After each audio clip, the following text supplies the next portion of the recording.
Hi, good afternoon everybody. My name is Claire Bannerman and I'm the roving chef for Scotland for Vegetarian for Life. So Vegetarian for Life are a national charity that support older vegetarians and vegans, but during lockdown we've enjoyed doing these virtual demos for the wider community. So this session is brought to you today as part of the Growing Together project for Almond Housing. So today I'm going to be making a chili non carne. That'll be accompanied by some simple flatbreads, and I'll also do some rice to accompany that. So I'm going to start off with the flatbreads. So in my bowl I have 100 grams of plain flour. I'm going to add to that a good pinch of salt. And I have some baking powder, so I'm going to add a third a teaspoon of baking powder. So I've also got 80 grams of natural yogurt, and I'm going to just mix that together.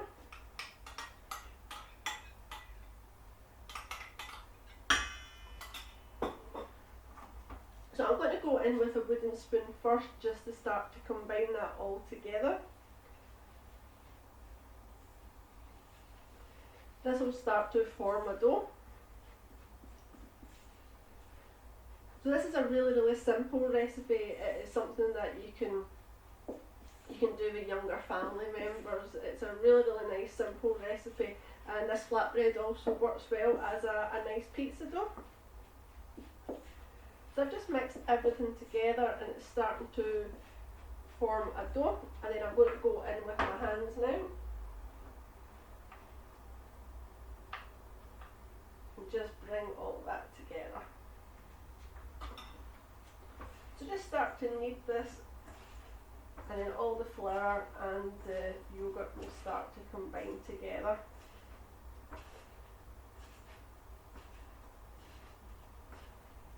So just bring that all together nicely, and then just use your knuckles just to go in.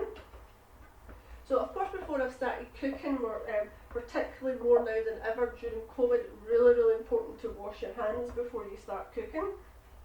Make sure that all your surfaces and utensils are nice and clean.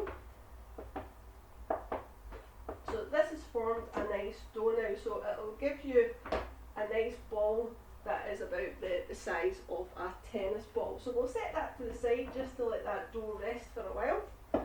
Just going to wipe off my hands. So I'm going to start now on the rice that's going to accompany this dish. So for this I need half an onion. And during lockdown I've been cooking a lot with my nieces, and they keep saying to me, "Auntie Claire, we don't like chopping onions, they're making us cry." And that's because they always chop off the root, and that is where the chemicals come from that make you cry. Or as my niece calls it, the wee hairy bit. So we're going to leave that wee hairy bit on. So I'm going to start off by chopping off the top of my onion. And then I'm going to go straight through the middle of that root. And so we're going to come back to the other half and leave that for our chilli. Just going to nick the skin, and that makes it easy for me to peel that skin back, and I've kept that root intact, and that gives me a handy handle.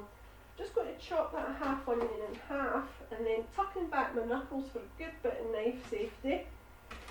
Just tuck back your knuckles, and that means if your knife does happen to slide, you won't cut yourself. So just slicing this into quarter moons. So my mum has particularly bad arthritis, and she finds it really difficult to peel and chop onions, so she uses frozen onions for this recipe, so that would be absolutely fine to do that. Again, if you only had red onion, that would be absolutely fine to use that as well. So I'm going to get my pan on a nice high heat, and then I'm going to add some vegetable oil. So just a splash of oil. Then we can go ahead and add that sliced half onion. So as I said, these sessions are brought to you by Vegetarian for Life on behalf of Almond Housing Association's Growing Together project. So the ingredients and the recipes that I'm doing today will be available from your community fridge on Friday. So that's at the Riverside Community Fridge. So if you're a Craig's Hall resident, you'll be able to access the recipe packs and the ingredients at that community fridge at Riverside. So we'll just start that frying off. So the mistake that a lot of people make when they make rice is that they either put in too much water or they end up with hundreds of rice and they're not measuring it out. So a really good simple guide for making rice for 3 to 4 people is to use a builder's mug. So just a mug that you would have to have yourself a mug of coffee or tea. I call it my builder's mug. So what I've done is I've measured out a mug of rice, and then what I've done is I've soaked that in cold water for half an hour. So I'll just show you that. What you'll see here that the water has started to go cloudy. It almost looks like milk. So what's happening there is all the excess starch is coming out. So it's really important to do that, and that means that your rice will be nice and fluffy and it won't stick to the bottom of your pan. But if you forgot to soak your rice, or maybe you didn't have time, just rinse it under a sieve and that will be absolutely fine. Just rinse it under cold water and that will get rid of all that excess starch. So I'm just going to drain this off.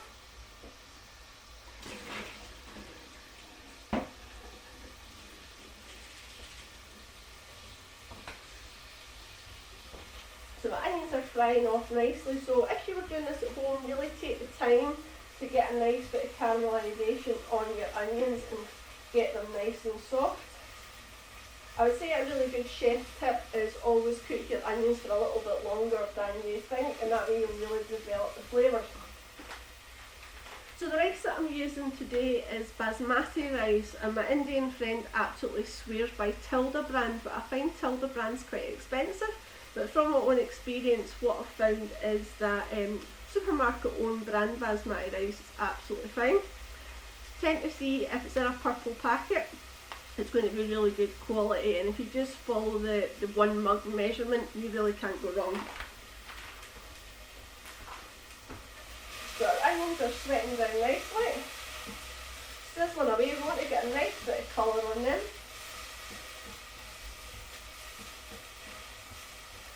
So as I say, I work for Vegetarian for Life, and we have our own website, which is vegetarianforlife.org.uk. You'll find lots of recipes and publications and details of our services there. We also have a Facebook page, which is Be for Life, where you'll find other cooking demonstration videos and links to useful information there. So please feel free to check out our website and our Facebook page, which is Be for Life. So I'm going to go ahead and add that rinsed rice. So that's 1 mug of rice going in. Just turn the heat down. And I'm just going to coat the rice in the oil and the onions.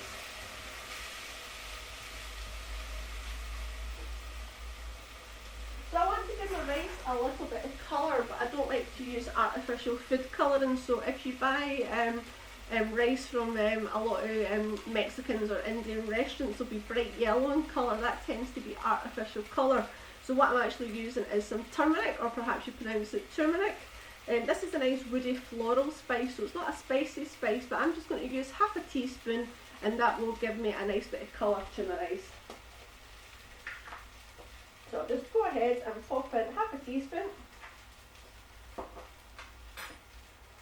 So as I said, for every mug of rice that you have, I've got 2 mugs of water. So if you were doing half a mug, it would be 1, and then if you were doubling up, you would just double up the quantities of rice and the quantities of water that you require. So we'll go ahead and add that in. So at this stage, I'm going to give it a bit of a stir just to dissolve the turmeric there, and just to make sure that the rice isn't sticking. So I find that rice is one thing that really does need a little bit of seasoning. I don't like to use a lot of salt in my cooking, so what I've got here is just a Tesco stock cube. It was my gran that taught me to cook, and she always said don't use cheap stock cubes, but stock cubes have come on a really long way recently. So I'm just using these vegetable stock cubes that are supermarket owned brand. So I'm going to use half a stock cube for my rice and half a stock cube for the chilli. So I'm just going to chop this in half. So because we've got the rice in the pan, I can just pop this directly in. So we'll keep half to the side for the chilli. So just roughly chopping down that stock cube. and then we'll pop that in, and I'll give it a stir just to dissolve it. So I'm going to transfer my rice to my back ring now, and I'm going to let it boil till all the water evaporates off. I'm not going to touch it, I'm not going to stir it, I'm just going to let it do its own thing. So we'll turn on the heat in our back ring,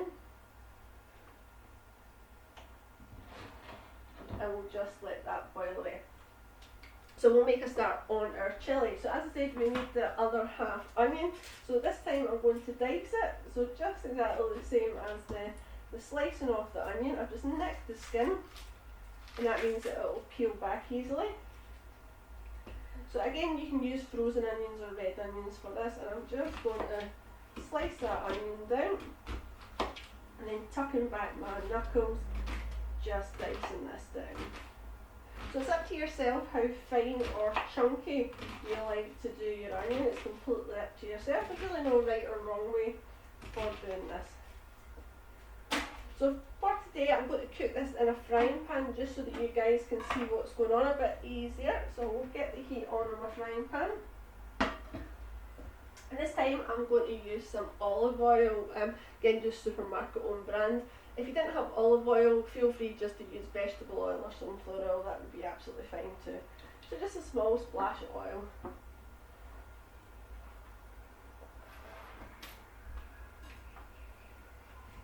So we want to get our onions softening off nicely again.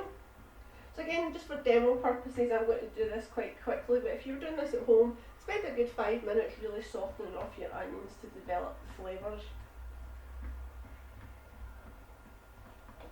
So my first ingredient that I'm using is a red pepper. So all the vegetables that I'm using today have been pre-washed, so make sure that you give them a good wash beforehand. So one thing that my niece has taught me recently is that you get male and female peppers. Who knew? Every day is a school day. So if a pepper has 4 bumps, it means that it's female. And the interesting point about that is that female peppers are sweeter. So like us ladies, we're naturally sweet. So the good thing about that is if you were doing a dish that cooked long and slow to develop the flavours, and you could use a male pepper, but if you were doing something like a stir fry or a quick chilli dish, it would be ideal to look for something that's got a bit more of a sweet flavour. So I've selected a pepper with 4 bumps. But what a lot of people do when they chop the pepper, they just cut off the top. That way you're actually wasting quite a bit of your pepper. What I'm going to do is pop my pepper. So I'm just going to push down on the pepper and then just open it up, and that way all your seeds will come out in one go. So I'm just going to roughly chop this down. So I'm using a red pepper today. Again, there'd be absolutely no problem with using mixed peppers if you had a lot of peppers available. Green pepper, yellow pepper, really whatever you like.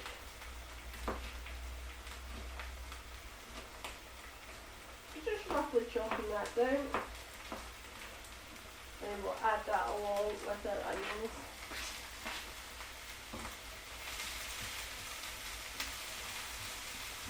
Get them frying off, they're sizzling really nicely. So you can see I'm just leaving the rice, it's minding its own business. I'm not touching it, not stirring it, just letting it do its own thing. So the onions are softening off nicely, and we've added in that nice pepper. The next ingredient I'm using is mushrooms.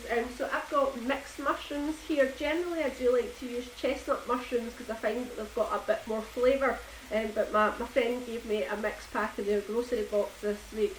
The good thing about chestnut mushrooms is they're rich in vitamin D, so it's really good for bone health, but also just overall general well-being. And new research is currently showing that a diet that is rich in vitamin D can reduce the risk of COVID, so that's something worth knowing. So we'll go ahead and chop these down. Just for demo purposes, I'm going to take out the stalks. Just find it a bit easier just to chop, but of course you can leave them in. So there's no need to wash your mushrooms, but if you ever find that there's a little bit of grow medium on them, just give it a little wipe with a bit of kitchen towel. And we'll just roughly chop these down. So it's completely up to yourself how fine or chunky you like your mushrooms as well.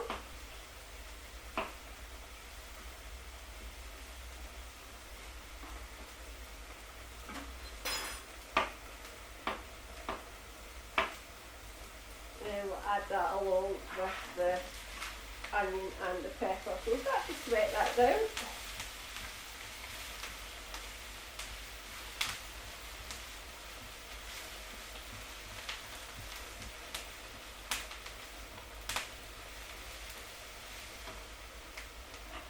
So I'm going to use a courgette. So courgette is something that loads of people grow. They seem to grow particularly easily, and you get quite a good harvest of them. So really nice in pasta dishes, fantastic for actually baking with if you were making courgette loaf. Really simple recipes. Make sure you wash these before you use them as well. So my nieces aren't a fan of courgette, so what I do when I'm cooking for them is I grate it down, but today I'm just going to chop it. So go ahead and dice that down.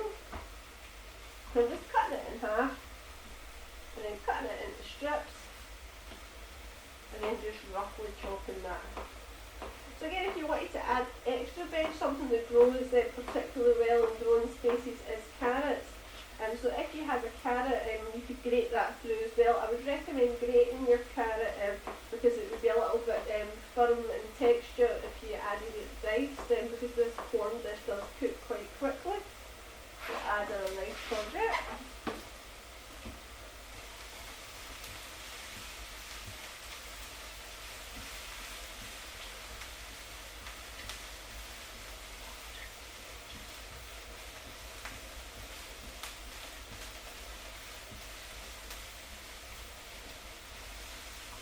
So my pan's starting to really evaporate off now, and the majority of the water has evaporated, so I'm just going to let the rice cook for another minute or so on that high heat, just so all that liquid absorbs.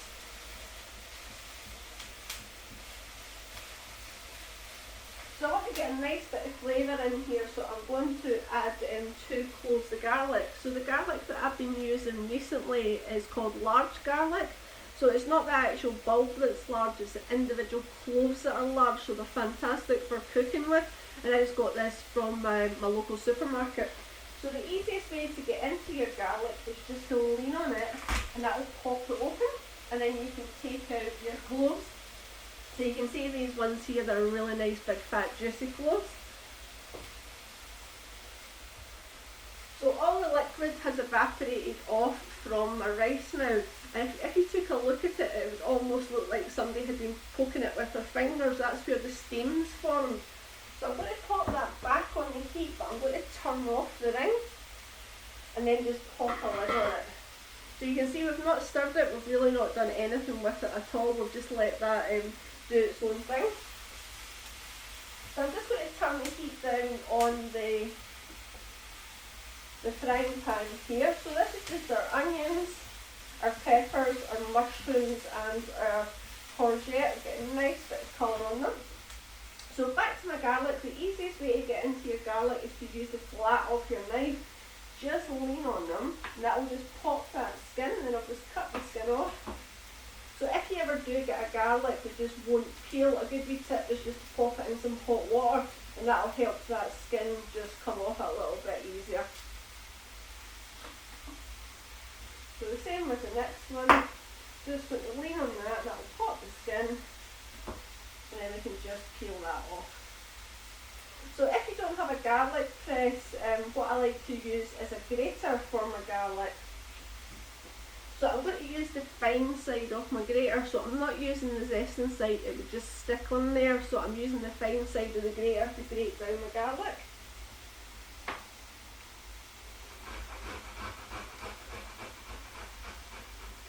So if you didn't have fresh garlic, by all means make good use of kitchen shortcuts. My mum would say she finds it really quite hard to chop, so she's a big fan of the lazy garlic.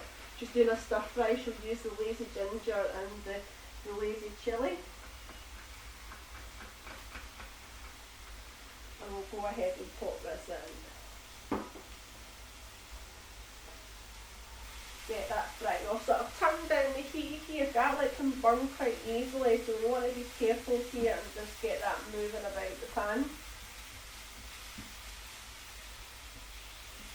Just be mindful that it can catch quite easily.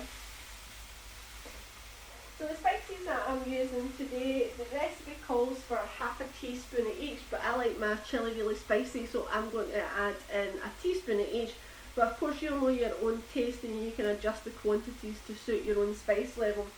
So I'm going to start off with cumin. So cumin is quite a robust earthy spice. It's not a hot spice, but it's going to give lots of flavour to our chilli. So this is traditionally used in loads of Mexican dishes, but it's also used quite a lot in Indian dishes like curries. So I'll pop in a teaspoon of the cumin. And then I have some paprika, so it's really nice if you can get smoky paprika, but mine is just standard paprika. So this is a nice earthy sweet spice. So again, it's not a hot spicy spice, it's just going to give flavour. So again, I'm going to add a teaspoon of that. And then finally I've got some hot chilli powder, so this is going to bring the heat to the dish. So this is a nice fiery earthy spice. And you can see here I'm just using supermarket own brand spices. So of course if you were growing chillies, really nice to grow chillies in the summertime, or you can grow them on your windowsill. You could pop in a couple of chillies in here, but if you are using fresh chillies, just bear in mind that the seeds are really particularly hot, so you could just chop out the seeds if you didn't want too much heat. So that's all sweated down nicely now, we've got a nice bit of colour, so we want to just cook out those spices just for a moment or so. If you don't cook out your spices, then you can get a little bit of a raw flavour to your chilli, so just make sure that you cook these out just for a moment or so. Then I'm going to go ahead and add my corn. So for chilli, you could make it all veg, you could add extra beans.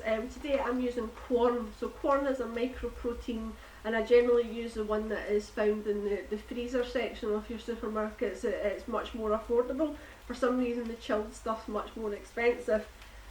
If you are vegan, just check that you've selected the vegan version, because standard corn is actually dipped in egg. So if you're not familiar with corn, corn is a mycoprotein, so it's similar to mushrooms that are fermented, and then they take the byproduct of that fermentation process, so just like you would do if you were making beer, and they take the byproduct and make it into corn mince.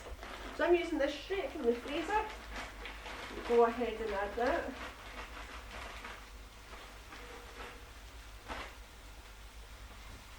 And we'll just give that a little fry off. So the good thing about the corn mince is it's really affordable, but it's high in protein and it's low in saturated fat. Some people who've never tried corn before can be a little bit unsure of it. It really does need to absorb flavour, so that's why we've got all those nice spices and garlic in it. And what I like to do is cook this the night before I'm going to eat it, and that gives the corn the opportunity to absorb all those lovely flavours. So once you've coated the corn with the vegetables and all those nice spices and garlic, we can go ahead and add our chopped tomatoes. So I'm just using supermarket own brand chopped tomatoes. Of course in the summertime, if you were growing tomatoes, this recipe would be ideal for chopped fresh tomatoes. So I've got a standard can going in there. So this recipe works well with rice or the mini flatbreads that I'm doing. You could also put it in tortilla wraps. And you could do it to top nachos. If you had some tortilla chips, you could heat up your chilli and top it. I like to do it with a little bit of guacamole, sour cream, and some grated cheese on top. So it's really good for using up your leftovers that way to make things like nachos. You could even make enchiladas, where you took your mince and then you add your rice and then pop that in a tortilla with some grated cheese.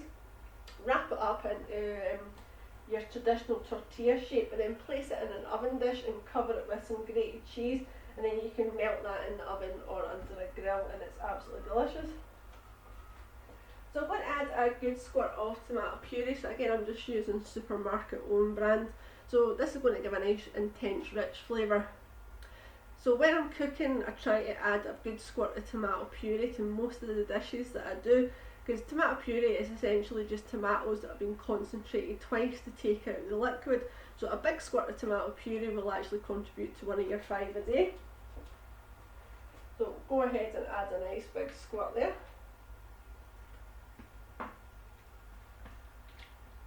then I can just increase that heat again.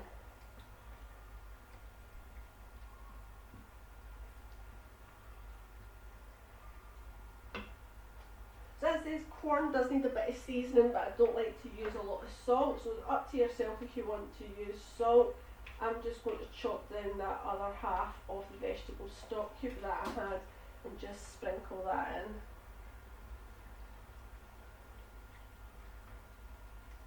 So of course if you were growing fresh herbs you could add coriander to this, that would be a nice flavour combination as well. There's lots of options. So as I said, corn is a really good source of protein for anybody that's vegetarian or vegan, or really just anybody that's looking to try a vegetarian dish. But one thing that we're going to do is we're going to give it a bit more protein. So what I'm going to add is some peanut butter. So this is something that's quite new to me, but my friend who is a professional chef, he always adds peanut butter to his savoury dishes. So I'm just using supermarket own brand. Again, you can use the chunky stuff or the smooth stuff. I'm just using smooth today, but of course if you have an allergy to nuts, please make sure that you just leave that out. And go ahead and add a nice spoonful of that.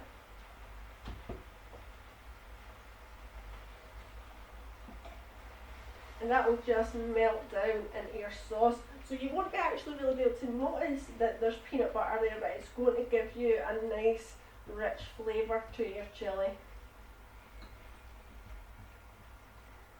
So that will just melt down nicely.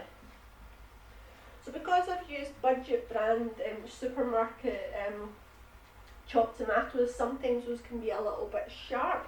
Or as my granny's from Bo'ness and she used to say it's a little bit worse, so I think she meant that it was a wee bit sharp. So what I do, just to balance out that flavour, is just to add a little teaspoon of sugar. I'll just reduce the heat down to medium again.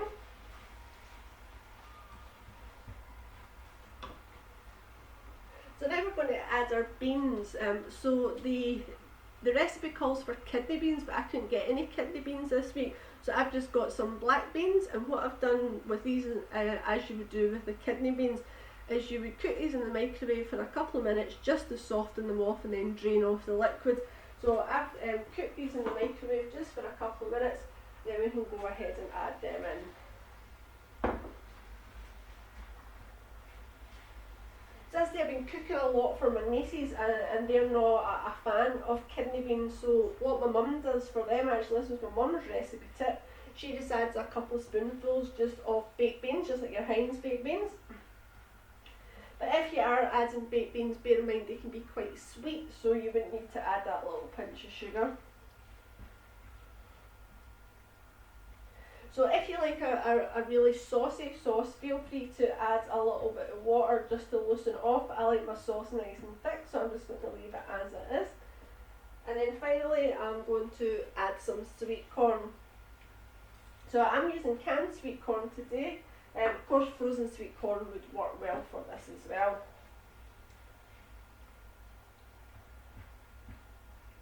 So the corn really just needs to warm through and cook through. It literally is a really fast dish to make. So unlike traditional mince that you would need to brown off, then drain off all the excess fat and then cook for at least 20 to 30 minutes, the corn actually cooks really quite quickly. So you'll notice that I haven't done anything with that rice either. What's happening here is it's steaming up, it's fluffing up in its own nice steam that we've created in the pan there. So I'm going to transfer my pan to the back ring, and we'll move on now to our flatbread. So we'll get our pan nice and warm for the flatbread. Just going to swap over my chopping boards here.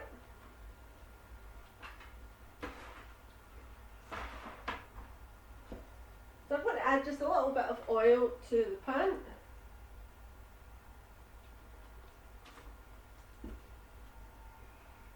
Then I've got a little bit of extra flour, and I'm just going to dust my board with that.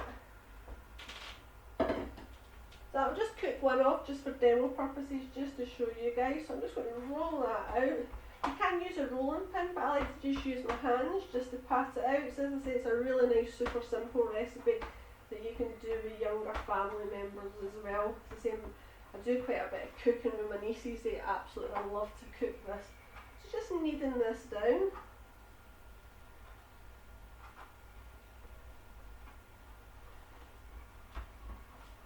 And then we'll just flatten that out. So you want to have this probably about a pound coin thickness. Just give it a good pat down.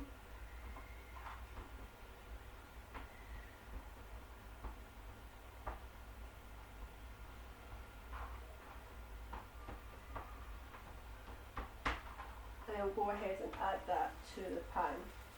So I've got it nice and hot, but I'll turn that heat down slightly.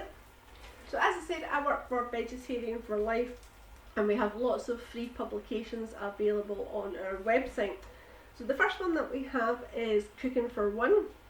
Lots of nice simple vegetarian recipes. It's also got menu planners in it and lots of little hints and tips. We also have our vegan rescue pack, so perhaps you're just interested in becoming vegan. Maybe you tried the January challenge for Veganuary and you're looking for some more recipe inspiration.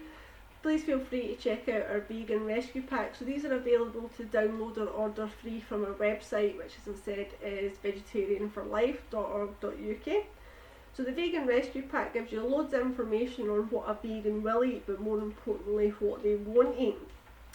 Really nice recipes in here, but some vegans when they're starting off they find that they're eating the same thing all the time, so the vegan rescue pack gives you a nice menu planner so that you're keeping your diet exciting and varied. So we'll check out how that is doing. We're just frying this off to get a nice bit of colour on it. So you see it just like it's almost like a little mini naan bread that we're doing here. So this literally just needs to cook for a couple of minutes on each side. So we also have our vegan baking guide. So the vegan baking guide is one of our newer publications, and as my mum keeps telling me, I'm no Mary Berry, I'm not a fantastic baker, but I have been experimenting with her lovely recipes in the vegan baking guide. So that's available to download for free on our website, but if you'd like to order a copy of that, there is a small charge of £2. Lots of nice recipes in there, my favourite being the banana bread, but I think everybody's been doing banana bread during lockdown. But one of my other favourites is the Victoria sponge, absolutely fantastic. It gives you a really nice light, moist, airy cake, so please feel free to check those out. So our flatbread's cooking away nicely now. So I'll just turn off the heat here. So our chilli has cooked down, so if you were doing this at home, let this cook out for another few minutes just to make sure that your corn has cooked all the way through. So when it comes to your rice, because this has been steaming, take care when you take the lid off because you're going to get quite a lot of steam coming off there. So we'll just release that steam there. Ooh, sizzling at me. So we'll go ahead and serve that up. So our rice is nice and fluffy, you can see that it's nice and free flowing, it hasn't stuck at all. So we'll serve ourselves up some of that nice fluffy rice and then a nice portion of our chilli. And then we'll just accompany that with the flatbread. So you can see we've got a nice golden colour on our flatbread. So if you make sure it's nice and thin, about the thickness of a £1 coin, that'll cook through it nice and quickly. So there you have my chili non carne with rice served with simple flatbread. So thank you so much for joining me today. It's been a pleasure to cook for you. So as I mentioned, if you would like to pop along to the Riverside Community Fridge, you'll be able to get details of the recipes and the ingredient packs for them. So I hope you can join me next week. So I'm Claire from Vegetarian for Life. See you next week, guys. Bye now.